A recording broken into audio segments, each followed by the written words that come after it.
नमस्कार। सनातन विज्ञान चैनल में आपका स्वागत है। आज हम आपके द्वारा भेजे गए बहुत महत्वपूर्ण सवालों को लेके एक विद्वान से चर्चा करेंगे। और विद्वान ऐसे हैं जिनके यहाँ पिछले 3 पीढ़ियों से कर्मकांड या पूजा पद्धति को उन्होंने अपनाया हुआ है। और दोनों मतलब यदि आप कहें तो उनके पितृ और मातृ पक्ष दोनों से आनुवांशिकता में कर्मकांड की पद्धति उनको मिली है। मूल मुद्दा हमारा ये रहेगा कि आने वाले दिनों में फिर होली, गुड़ी पड़वा और अन्य तरह के त्योहार आ रहे हैं, और हर त्योहार को लेके अलग अलग विद्वान अपनी अलग अलग राय देते हैं। इससे प्रत्येक त्योहार 2 दिन में बढ़ जाता है। तो हम इसको लेके बात करते हैं आज के विद्वान से।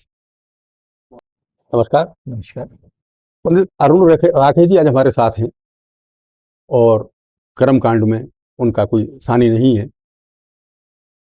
हम उनका स्वागत करते हैं। धन्यवाद। और दर्शकों की तरफ से जो सवाल हम पर आया है, तो सबसे महत्वपूर्ण सवाल ये है, पंडित जी, जो ग्रह नक्षत्रों की गणना है, क्या उनकी पद्धतियों में कोई अंतर है क्या? क्योंकि पिछले 1 डेढ़ दशक से प्रत्येक त्योहार को अलग अलग विद्वानों ने 2-2 दिन कर दिया, और इससे कहीं ना कहीं एक तो जो सनातन धर्म को मानने वाले लोग हैं वो कंफ्यूज हुए। दूसरा, त्योहार की जो एक इंटीग्रिटी थी वो मारी गई। और तीसरा, सनातन पद्धति में जो विज्ञान छुपा हुआ है उसको लेके भी विदर्भियों द्वारा सवाल उठाए गए। तो ऐसा कारण क्या है आपके नजर में? पंचांग तो सभी जगह के लिए सेम रहता है, तिथियां भी वही रहती है। पंचांग जो अपन कहते हैं, तिथि, वार, नक्षत्र, योग और करण, ये 5 चीजें मिलकर पंचांग बनता है जी। उसी के देख के सभी लोग, जो विद्वान लोग हैं, पंचांगकर्ता लोग हैं, उसी से मुहूर्त निकाल के और दिन डिसाइड करते हैं कि किस दिन को कौन सा त्योहार बनेगा। जी। अब रहता है कोई त्योहार का वार के हिसाब से रहता है, जैसे मकर संक्रांति है तो मकर जब नक्षत्र प्रवेश करता है तो वो मकर संक्रांति मानी जाती जी है। जी। या किसी पर्टिकुलर किसी देवता का जन्मदिन है तो जन्मदिन का जो रहता है, दोनों चीज रहती है उसके अंदर, समय भी रहता है और नक्षत्र भी रहता है। वो दोनों चीजें जब आती हैं, नक्षत्र योग, और तब वो मनाई जाती है। जी। तो उसमें तो कहीं से कहीं तक अपनी जो पौराणिक पद्धति है उसमें कहीं से कहीं तक अंतर नहीं है। जी जी। अंतर कहाँ आता है कि अभी जो पद्धतियां चल रही है पंचांग बनाने की, जिससे ये सभी मुहूर्त निकलते हैं, तो 2 पद्धतियां चलती हैं। एक उत्तर भारत की पद्धति रहती है, दूसरी जो रहती है अपनी दक्षिण भारत की, कह लो आप, जी। गुजरात है, महाराष्ट्र है, बाकी सभी के राज्य जो वहां से आते हैं उनकी पद्धति चलती है। तो एक अमावस्या के हिसाब से मानते हैं जी। और दूसरे पूर्णिमा के हिसाब से मानते हैं, अमावस्या अंतर, पूर्णिमा अंतर। जी। तो वो भी उसमें अंतर आ जाता है कहीं कहीं। कहीं कहीं अंतर यानी ऐसा नहीं रहता उनके पंचांग में घंटा 2 घंटे का, कारण कि सूर्यास्त जो निकाल रहे हैं अपन वो भी टाइम एक है, सूर्यास्त है वो भी एक ही आ रहा है समय, ऐसा। पर जो अब आप कहते हैं कि 2-2 त्योहार क्यों आ जाते हैं, अब 2-2 त्योहार इसलिए आते हैं कि लोगों ने, जैसे जो सूर्य के हिसाब से चल रहा है तो उसने जो गणना करी हुई है, कहीं 1 आध घंटे का उसके इसमें अंतर आ गया है, जी। चंद्र के इसमें गणना की हुई है उसमें अंतर आ गया है। जी जी। तो उन्होंने उस श्लोक का, जो श्लोक है, जो निर्णय सिंधु, धर्म सिंधु में जो बताए गए हैं कि किस हिसाब से अपने को कौन सा त्योहार मनाना चाहिए, हाँ। उसका थोड़ा सा अंतर आ जाता है, बाकी कुछ नहीं है उसके जी। अंतर्गत, कारण कि तिथि वही है। आप ये देखते हो कि ऐसा नहीं कि एक दिन पे आगे बहुत दिन चला जाता है, कितने घंटे का अंतर आता है, कभी आप मिनटों का भी अंतर आता है उसके अंदर। जी तो रही बात ये कि अब ये अंतर क्यों है, जी। अंतर एक क्यों नहीं हो पा रहा, हाँ। कारण कि पूरा देश अपना एक है, भारत देश एक है, बिल्कुल। ये पंचांग सभी जगह पंचांग चल रहा है। हाँ। और पहले क्यों नहीं होता था, आपका ये सवाल एक ये भी था कि पहले क्यों नहीं ऐसा जी होता था। जी जी। अब पहले इसलिए नहीं होता था कि ये अपन जो आज के युग में जो जी रहे हैं, ये मीडिया का युग है। जी। आज अपन कुछ बोलते हैं तो ये अमेरिका में भी वही चीज सुनाई पड़ती बिल्कुल। है ना। तो इसलिए ये जल्दी बात फैल जाती है। पहले ये सब मोबाइल अपने पास थे नहीं, टेलीफोन थी नहीं, तो कहीं का पंचांग वहीं के वहीं रह जाता था। पर आज का जो पंचांग है वो सॉफ्टवेयर से बनते हैं। नहीं, आपने अभी बीच में एक बात कही, जो हमारे धर्म के एनसाइक्लोपीडिया माने जाते हैं, धर्म सिंधु, निर्णय निर्णय सिंधु। सिंधु। अब उसमें तो सारे मतलब धर्म ग्रंथों से लेकर विद्वानों तक के अलग अलग सूक्त दिए हुए हैं। बिल्कुल अब उनकी व्याख्या भी आदमी अपने हिसाब से करता है। जैसे अभी बीते दिनों संक्रांति निकली, संक्रांति उसमें भी आपने देखा हुआ है कि 14 को मनाए कि 15 को मनाए। 15 को मनाए। आधे इस पर सहमत थे कि 14 को आना चाहिए, हाँ। भले ही वो दोपहर बाद आ रही थी 3 सवा 3 बजे, जी जी और बाकी लोग ये कह रहे थे कि नहीं नहीं, इसका तो पुण्यकाल सुबह का होता है, सुबह का। तो सुबह मनाने चाहिए। जी जी तो इस तरह की भ्रांतियां मतलब ये किससे निकल जाती हैं?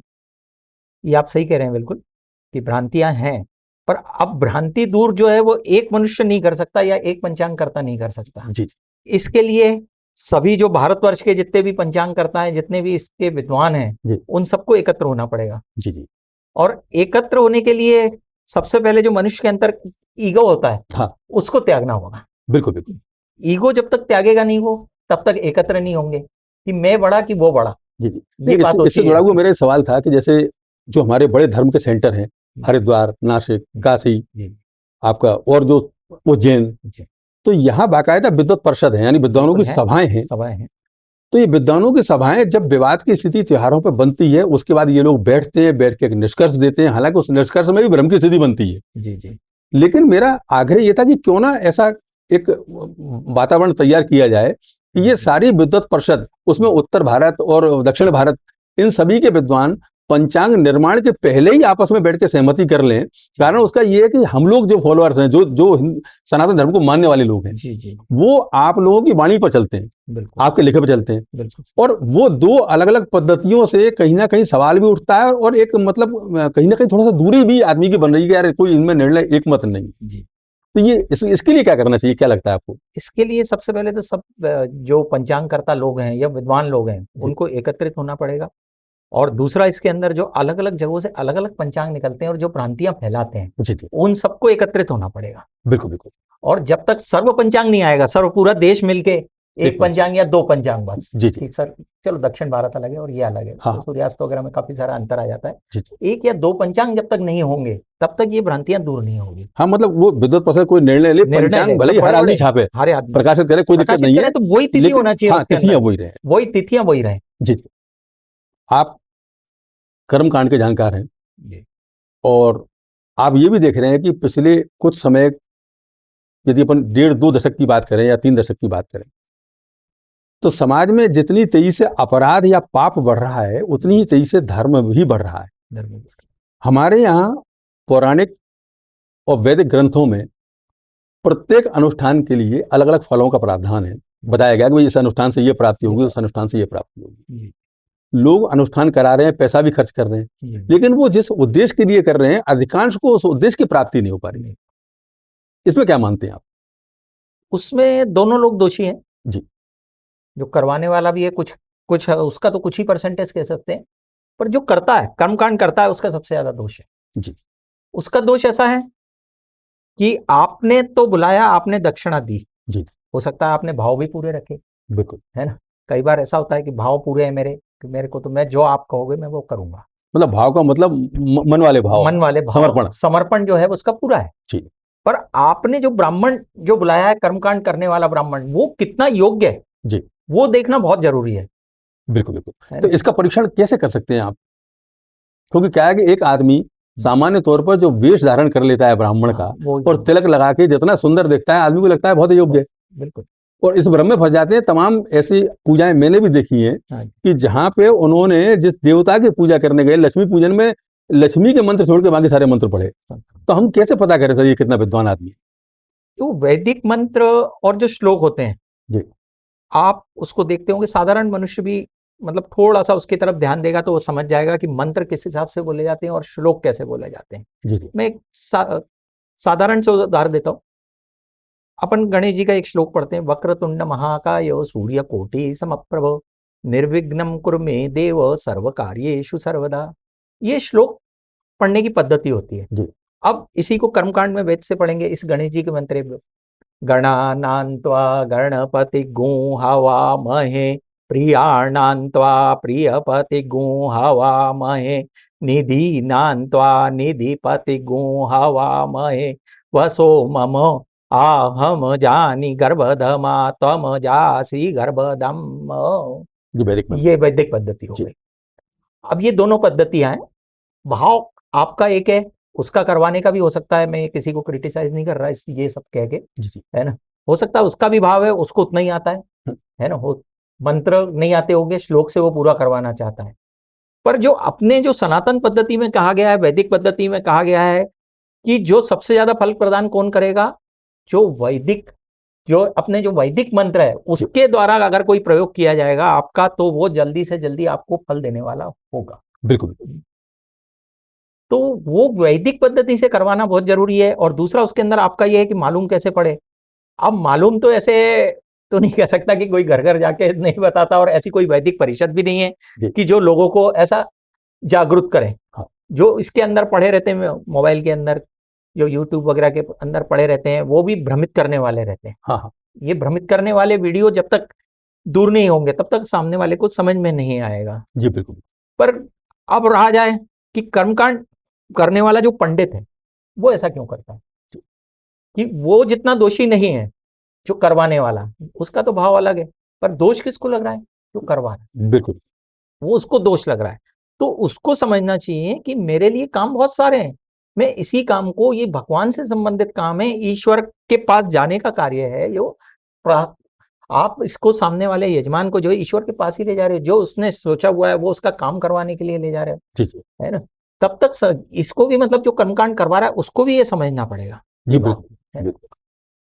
एक मैं इससे जुड़ा हुआ सवाल पूछा था आपसे कि मुहूर्त आदमी के लिए कितना महत्वपूर्ण है। जैसे अब आप लोग जो जारी करते हैं पंचांग या जो भी आप ज्योतिषी लोग, हाँ, तो उसमें ये बताया जाता है कि साहब होलिका दहन का मुहूर्त ये है, रक्षाबंधन में राखी बांधने का श्रेष्ठ मुहूर्त ये है, लक्ष्मी पूजन का मुहूर्त ये है।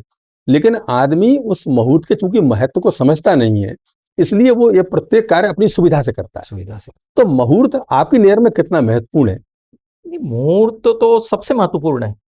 जो कर्मकांड की जो पद्धति है उसके अंदर सबसे पहले कहा गया है कि आप मुहूर्त के हिसाब से काम करो। जी आप शादी ब्याह भी देखते हैं या और भी कोई कर्मकांड देखते हैं, तो आपको ज्योतिषी जो है आपको एक मुहूर्त निकाल के देता है जी कि आपको इस टाइम पे आपके फेरे होंगे, 7 से 9 के बीच में फेरे होंगे।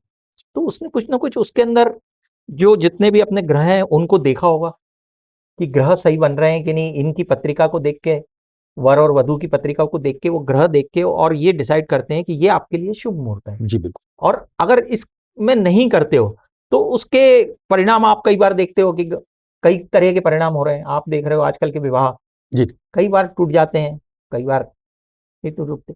तो लोग, मेरा ये कहने का मतलब है कि मुहूर्त देख के ही हर काम करना चाहिए। और महाराष्ट्रियन लोगों में भी आपने विवाह देखे होंगे, जी वो तो आप ये 2 घंटे तक के गए हो, पर उनके यहाँ वरमाला का मुहूर्त रहता है।